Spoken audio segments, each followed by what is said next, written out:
ನಮಸ್ಕಾರ ಸ್ನೇಹಿತರೆ, ಆಷಾಢ ಮಾಸ ಕೊನೆಯ ದಿನಗಳು ನಡೆಯುತ್ತಿದೆ. ಈ ಪವಿತ್ರ ಮಾಸ ಮುಗಿಯುವ ಮುನ್ನ ನಿಮಗೆ ಸಿಗುತ್ತಿರುವ ಅತ್ಯಂತ ದೊಡ್ಡ ಮತ್ತು ಶಕ್ತಿಶಾಲಿ ದಿನವೇ ಈ ಒಂದು ಕಾಮಿಕ ಏಕಾದಶಿ. ಅಂದರೆ ಆಗಸ್ಟ್ 9 ಭಾನುವಾರ ಈ ಅದ್ಭುತ ಏಕಾದಶಿ ಬಂದಿದೆ.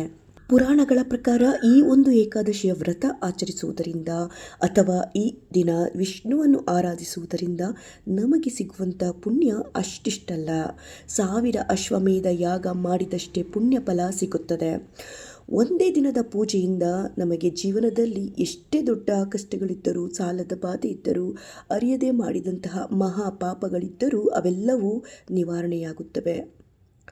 ಈ ವಿಡಿಯೋದಲ್ಲಿ ಈ ಒಂದು ಪೂಜೆಯ ಶುಭ ಮುಹೂರ್ತ ಯಾವುದು, ಹೇಗೆ ಸರಳವಾಗಿ ಪೂಜೆ ಮಾಡುವುದು, ಯಾವ ತಪ್ಪುಗಳನ್ನು ಮಾಡಬಾರದು, ಇವೆಲ್ಲದರ ಸಂಪೂರ್ಣ ಮಾಹಿತಿಯನ್ನು ತಿಳಿಸಿಕೊಡ್ತೇನೆ.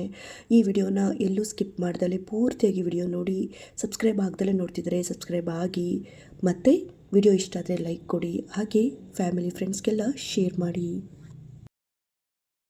ಈಗ ಇದರ ಶುಭ ಮುಹೂರ್ತ ನೋಡುವುದಾದರೆ ಬೆಳಿಗ್ಗೆ 6 ಗಂಟೆಯಿಂದ ಬೆಳಿಗ್ಗೆ 11 ಗಂಟೆಯೊಳಗೆ ಇದರ ಶುಭ ಮುಹೂರ್ತವಿದೆ. ಏಕಾದಶಿಯ ತಿಥಿಯು ನಾಳೆ ಬೆಳಗ್ಗೆ 11ಕ್ಕೆ ಮುಕ್ತಾಯಗೊಳ್ಳುತ್ತದೆ. ಆದ್ದರಿಂದ ಬೆಳಗ್ಗಿನ ಅವಧಿಯಲ್ಲೇ ಪೂಜೆ ಮುಗಿಸುವುದು ಅತ್ಯಂತ ಶುಭ. ಇನ್ನು ನೀವು ಹೊಸ ಕೆಲಸಗಳನ್ನು ಮಾಡಲು ಅಥವಾ ದೈವಿಕ ಸಂಕಲ್ಪ ಮಾಡಲು ಮಧ್ಯಾಹ್ನ 11:55ರಿಂದ 12:45ರವರೆಗೆ ಅಭಿಜಿತ್ ಮುಹೂರ್ತವನ್ನು ನೀವು ಬಳಸಿಕೊಳ್ಳಬಹುದು. ಆದರೆ ನೆನಪಿಡಿ, ಭಾನುವಾರ ಆಗಿರುವುದರಿಂದ ಮಧ್ಯಾಹ್ನ 4:30ರಿಂದ ಸಂಜೆ 6 ಗಂಟೆಯ ರಾಹುಕಾಲ ಇರುತ್ತದೆ. ಆದ್ದರಿಂದ ಆ ಒಂದು ಸಮಯದಲ್ಲಿ ಯಾವುದೇ ಶುಭ ಕೆಲಸ ಅಥವಾ ದೀಪಾರಾಧನೆ ಪೂಜೆ ಮಾಡಬೇಡಿ. ಈಗ ಏಕಾದಶಿಯ ಸರಳ ಪೂಜಾ ವಿಧಾನವನ್ನು ನೋಡೋಣ. ನಾಳೆ ಬೆಳಿಗ್ಗೆ ಬೇಗ ಎದ್ದು ಸ್ನಾನ ಮುಗಿಸಿ ಮಡಿ ಬಟ್ಟೆಯನ್ನು ಧರಿಸಿ.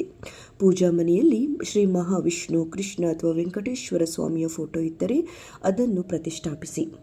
ಮೂರ್ತಿಯನ್ನು ಗಂಧ ಹಾಗೆ ಅರಿಶಿನ ಕುಂಕುಮದಿಂದ ಅಲಂಕರಿಸಿ. ಧೂಪ ದೀಪಗಳನ್ನು ಬೆಳಗಿಸಿ. ಅದಕ್ಕಿಂತ ಮುಂಚಿತವಾಗಿ ನೀವು ಉಪವಾಸವಿದ್ದರೆ ಅದನ್ನು ನೀವು ಸಂಕಲ್ಪ ಮಾಡಿಕೊಂಡು, ಈ ದಿನ ನಾನು ಉಪವಾಸವನ್ನು ಮಾಡಲು ನನಗೆ ನಿನ್ನ ಆಶೀರ್ವಾದ ಕೊಡು ಎಂದು ಕೇಳಿಕೊಂಡು ಉಪವಾಸವನ್ನು ನೀವು ಮಾಡಬಹುದು. ಈಗ ಪೂಜೆಯಲ್ಲಿ ಅತ್ಯಂತ ಮುಖ್ಯವಾಗಿ ತುಳಸಿ ದಳ ಅಂದರೆ ತುಳಸಿ ಎಲೆಗಳನ್ನು ಈ ಒಂದು ಏಕಾದಶಿಯ ದಿನ ವಿಷ್ಣುವಿಗೆ ಅರ್ಪಿಸಿದರೆ ಸ್ವಾಮಿಯು ಅತ್ಯಂತ ಬೇಗ ಪ್ರಸನ್ನನಾಗುತ್ತಾನೆ. ತುಳಸಿ ಇಲ್ಲದೆ ವಿಷ್ಣುವಿನ ಪೂಜೆ ಅಪೂರ್ಣ ಎಂದು ಹೇಳುತ್ತಾರೆ ಹಿರಿಯರು. ಹಾಗೆ ಬಂಗಾರ ವಜ್ರಗಳನ್ನು ಅರ್ಪಿಸುವುದಕ್ಕಿಂತ ಕೇವಲ ಒಂದು ತುಳಸಿ ಎಲೆಯನ್ನು ನಾಳೆ ವಿಷ್ಣುವಿಗೆ ಅರ್ಪಿಸಿದರೆ ಸಾಕು, ನಿಮ್ಮ ಜನ್ಮ ಜನ್ಮಾಂತರದ ದಾರಿದ್ರ್ಯ ಪಾಪಗಳೆಲ್ಲವೂ ಕರಗಿ ಹೋಗುತ್ತವೆ. ನೈವೇದ್ಯವಾಗಿ ಹಣ್ಣುಗಳು, ಹಾಲಿನ ಪಾಯಸ ಅಥವಾ ಬೆಲ್ಲದ ಪ್ರಸಾದವನ್ನು ಇಡಬಹುದು. ಏನೂ ಇಲ್ಲದಿದ್ದರೂ ಹಣ್ಣುಗಳನ್ನು ಇಟ್ಟು ಅಥವಾ ಪಂಚಾಮೃತವನ್ನು ಅರ್ಪಿಸಿ ದೇವರಿಗೆ ಪೂಜೆ ಸಲ್ಲಿಸಬಹುದು. ಹಾಗೆ ದೇವರಿಗೆ ಆರತಿಯನ್ನು ಮಾಡಿ ನಿಮಗೆ ತಿಳಿದಿರುವಂತಹ ಮಂತ್ರಗಳನ್ನು ಪಠಿಸಿ. ಅಂದರೆ ಮೂಲ ಮಂತ್ರವಾದಂತಹ ಓಂ ನಮೋ ಭಗವತೆ ವಾಸುದೇವಾಯ ಎಂಬ 12 ಮೂಲ ಮಂತ್ರವನ್ನು ಜಪಿಸಿ. ಹಾಗೆ ಓಂ ನಮೋ ನಾರಾಯಣಾಯ ಎಂಬ ಸರಳ ಮಂತ್ರವನ್ನು ಜಪಿಸಿ. ಈ ಮಂತ್ರಗಳ ಜೊತೆಗೆ ವಿಷ್ಣುವಿನ ಸಹಸ್ರನಾಮ, ಕೃಷ್ಣನ ಸ್ತೋತ್ರವನ್ನು ಕೇಳುವುದು, ಪಠಿಸುವುದು ಮನೆಗೆ ಸಕಲ ಐಶ್ವರ್ಯವನ್ನು ತರುತ್ತದೆ. ಏಕಾದಶಿಯ ದಿನ ಪೂಜೆ, ಧ್ಯಾನ, ಉಪವಾಸ ಇದರ ಜೊತೆಗೆ ನಾವು ಅಪ್ಪಿತಪ್ಪಿಯೂ ಕೆಲವು ತಪ್ಪುಗಳನ್ನು ಮಾಡಬಾರದು, ಜಾಗರೂಕರಾಗಿರಬೇಕು. ಮೊದಲನೆಯದಾಗಿ ನಾಳೆ ಭಾನುವಾರ ಹಾಗೆ ಏಕಾದಶಿ ಇರುವುದರಿಂದ ತುಳಸಿಯನ್ನು ಮುಟ್ಟಬಾರದು, ಕೀಳಬಾರದು. ಹಿಂದಿನ ದಿನವೇ ಅದನ್ನು ಕಿತ್ತು ಎತ್ತಿಟ್ಟುಕೊಳ್ಳಬೇಕು.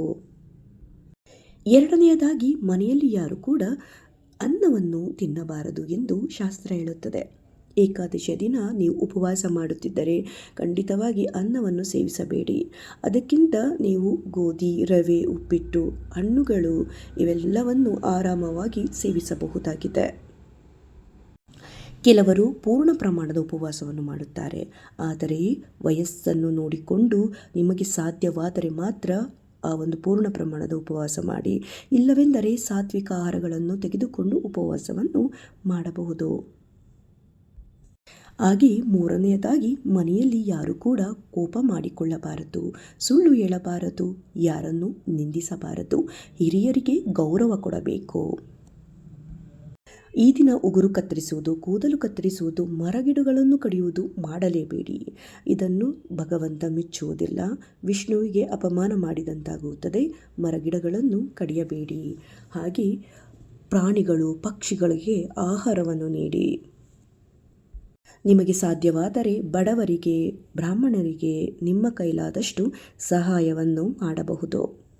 ಸ್ನೇಹಿತರೆ, ಇಷ್ಟೆಲ್ಲ ನಿಯಮಗಳನ್ನು ಕೇಳಿದ ಮೇಲೆ ನಿಮ್ಮಲ್ಲಿ ದೈಹಿಕ ತೊಂದರೆ ಇರುವವರು ಅಥವಾ ಕೆಲಸಕ್ಕೆ ಹೋಗುವವರು, ನಮಗೆ ಪೂರ್ತಿ ದಿನ ಉಪವಾಸ ಇರಲು ಸಾಧ್ಯವಿಲ್ಲ, ಹಾಗಾದರೆ ನಾವು ಕಾಮಿಕ ಏಕಾದಶಿ ಪುಣ್ಯ ಸಿಗಲ್ವಾ ಅಂತ ಯೋಚನೆ ಮಾಡುತ್ತಿರಬಹುದು. ಖಂಡಿತ ಸಿಗುತ್ತದೆ ಸ್ನೇಹಿತರೆ. ಸನಾತನ ಧರ್ಮದಲ್ಲಿ ಅದಕ್ಕೂ ಸರಳವಾದಂತಹ ದಾರಿಗಳಿವೆ. ಮೊದಲನೆಯದಾಗಿ, ನಾಳೆ ನೀವು ಉಪವಾಸ ಇರಲು ಸಾಧ್ಯವಾಗದಿದ್ದರೆ ಕೇವಲ ಅನ್ನವನ್ನು ತ್ಯಜಿಸಿ ಹಣ್ಣು ಮತ್ತು ಹಾಲನ್ನು ಸೇವಿಸಿ ಪೂಜೆ ಮಾಡಿ. ಎರಡನೆಯದಾಗಿ, ನಾಳೆ ಸಂಜೆ ಸೂರ್ಯಾಸ್ತದ ನಂತರ ನಿಮ್ಮ ಮನೆಯ ತುಳಸಿ ಗಿಡದ ಮುಂದೆ ತುಪ್ಪದ ದೀಪವನ್ನು ಹಚ್ಚಿ ಅದಕ್ಕೆ 3 ಬಾರಿ ಪ್ರದಕ್ಷಿಣೆ ಹಾಕಿ. ಕಾಮಿಕ ಏಕಾದಶಿಯ ದಿನ ತುಳಸಿ ದೀಪಾರಾಧನೆ ಮಾಡುವುದರಿಂದ ಸಾಲದ ಬಾಧೆಗಳು ತಕ್ಷಣ ದೂರವಾಗುತ್ತವೆ. ಮೂರನೆಯದಾಗಿ, ನಾಳೆಯ ದಿನ ಯಾರಾದರೂ ಹಸಿದ ಭಿಕ್ಷುಕರಿಗೆ ಅಥವಾ ಬಡವರಿಗೆ ನಿಮ್ಮ ಕೈಲಾದಷ್ಟು ಆಹಾರ ಅಥವಾ ಹಣ್ಣುಗಳನ್ನು ದಾನ ಮಾಡಿ. ವಿಷ್ಣು ಪುರಾಣದ ಪ್ರಕಾರ ಏಕಾದಶಿಯ ದಿನ ಮಾಡುವಂತಹ ದಾನವು 100 ಪಟ್ಟು ಹೆಚ್ಚು ಪುಣ್ಯವನ್ನು ತಂದುಕೊಡುತ್ತದೆ. ಇನ್ನು ಉಪವಾಸ ವ್ರತ ಮಾಡುವವರು ನೆನಪಿಡಬೇಕಾದಂಥ ಮುಖ್ಯ ವಿಷಯ ಏನೆಂದರೆ, ಅದರ ಬೆಳಗ್ಗೆಯ ದಿನ ಅಂದರೆ ಸೋಮವಾರದ ದಿನ ವ್ರತವನ್ನು ಹೇಗೆ ಮುಗಿಸಬೇಕು ಎಂಬುದು. ಇದನ್ನು ಶಾಸ್ತ್ರದಲ್ಲಿ ಪಾರಾಯಣ ಎಂದು ಕರೆಯಲಾಗುತ್ತದೆ.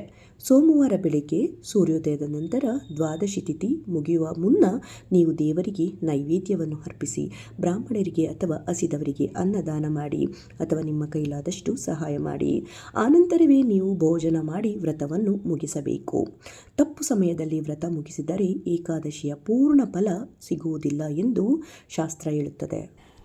ನೋಡಿದ್ರಲ್ಲ ಸ್ನೇಹಿತರೆ, ಆಷಾಢ ಮಾಸದ ಕೊನೆಯ ಕಾಮಿಕ ಏಕಾದಶಿಯ ಮಹತ್ವ, ಸರಳ ನಿಯಮಗಳು.